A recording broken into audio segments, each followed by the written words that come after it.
네, 여러분 안녕하세요. 뉴스입니다. 뭘 해도 욕먹을 짓만 골라 한다는 윤석열 정권 또다시 국제적 망신을 사고 있습니다. 6년씩이나 준비했다는 세계 스카우트 잼버리 대회에서 참가자들이 더위 때문에 쓰러진 탈진자가 속출을 했고 병원으로 옮겨진 청소년만 88명이 넘는 것으로 알려졌습니다. 다행히도 위험한 환자는 없는 것으로 알려져 그나마 다행입니다. 전 세계에서 4만 3천 명 정도나 참가하는 대규모 행사임에도 불구하고 사전 준비가 제대로 작동되지 않아 여기저기서 불만이 속출하고 있는 그런 상황이라고 합니다. 어쩌면 그렇게 윤석열 정권스러울까 싶습니다.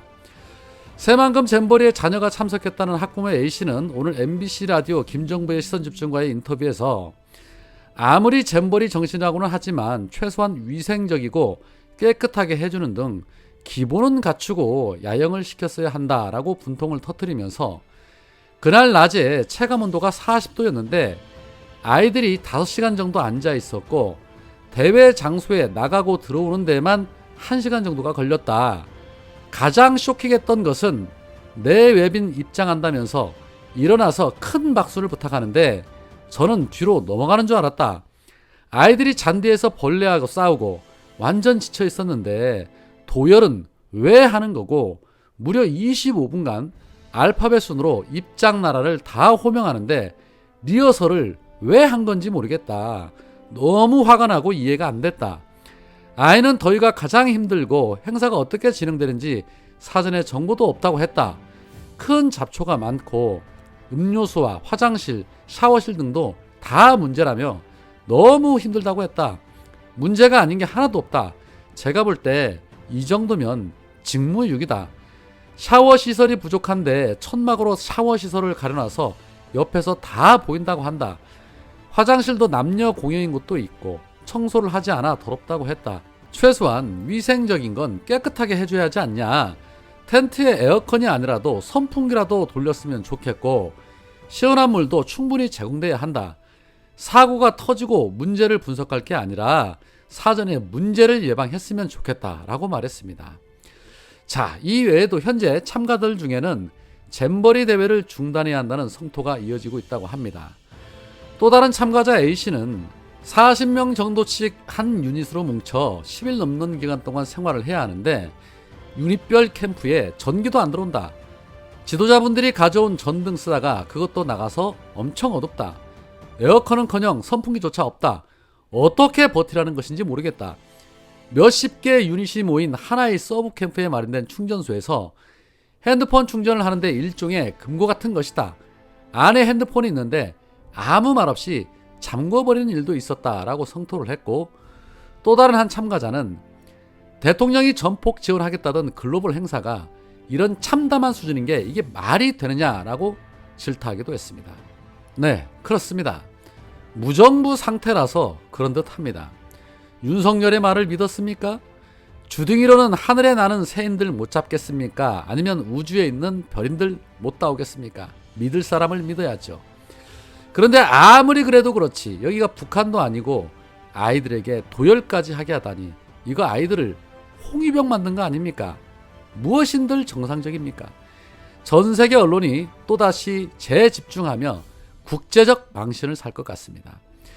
스카우트 명예총재로 추대된 윤석열은 지난 3월에 새만금 잼버리 대회에 아낌없이 지원하겠다고 약속을 했고 실제 시설비와 운영비에 수백억 원에 달하는 막대한 예산이 투입이 됐는데 결국에는 지네들 홍보용 사진 찍는 효과만 만들었을 뿐 정작 주인공이 되어야 할 참가자들은 개, 돼지 취급함으로써 국제적으로 욕을 퍼드실 것 같습니다. 참가자들이 주인공이 되어야 하는데 이것들은 어딜 가나 지들이 주인공입니다. 세상에 이 윤석열은 자신의 몸 하나도 가누지 못하고 저렇게 기수단 쳐다보다가 넘어지기나 하고 그것도 본인 몸으로 못 일어나서 부축이나 받아야 일어날 정도의 몸 상태까지 보였습니다. 그래도 쪽팔린 건 알았는지 썩소를 짓고 있는데 이런 걸 보고 우리가 놀고 자빠졌네 라고 표현을 하지요. 자, 그런데 더 충격적인 것은 환자들 구조를 위해서 소방당국이 공연을 중단해달라고 요청을 했지만 잼버리 조직위는 이를 무시하고 행사를 계속 강행하다 뒤늦게서야 일부 프로그램을 취소했다고 합니다. 어느 것 하나 정말 정상적인 게 없습니다. 이 무더위에 더 큰 사고가 나기 전에 차라리 대회 중단을 하는 것이 낫지 않나 하는 생각이 듭니다. 자, 그런데 더 황당한 것은 계속되는 비판 여론이 들끓자 조직위 측은 당초 언론에 허용했던 취재 장소인 델타 구역도 통제를 하면서 언론사 마음대로 출입할 수 없다라고 통보까지 했다고 합니다. 지금 우리는 공산주의 독재 국가에 살고 있는 것 같습니다. 자, 한편 이재명 대표가 휴가를 간 사이에도 틈만 나면 기승전 이재명 대표를 공격하는 이 적폐 무리들. 김은경 혁신위원장 발언에도 이재명 대표 사과를 요구하는 국임당이 있는가 하면 이재명 대표의 존재가 윤석열 정권과 국힘에는 축복이라며 총선 때까지 진심으로 사퇴를 안 했으면 좋겠다라고 말하는 완전 비호감인 장해찬도 있었습니다. 이재명 대표가 참 무섭긴 무서운가 봅니다. 뭘 해도 이재명 대표와 연관시키지 않는 것이 없습니다. 그렇게 무서울까요?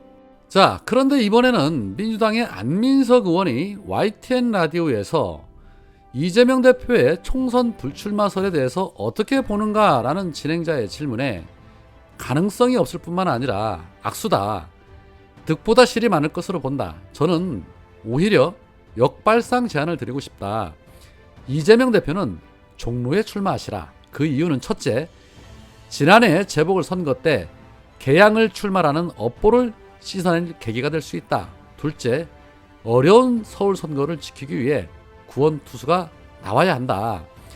이재명 대표가 종로에 출마한다고 하면 이거야말로 당을 위해서 헌신하는 지도자의 모습을 보이는 것이다.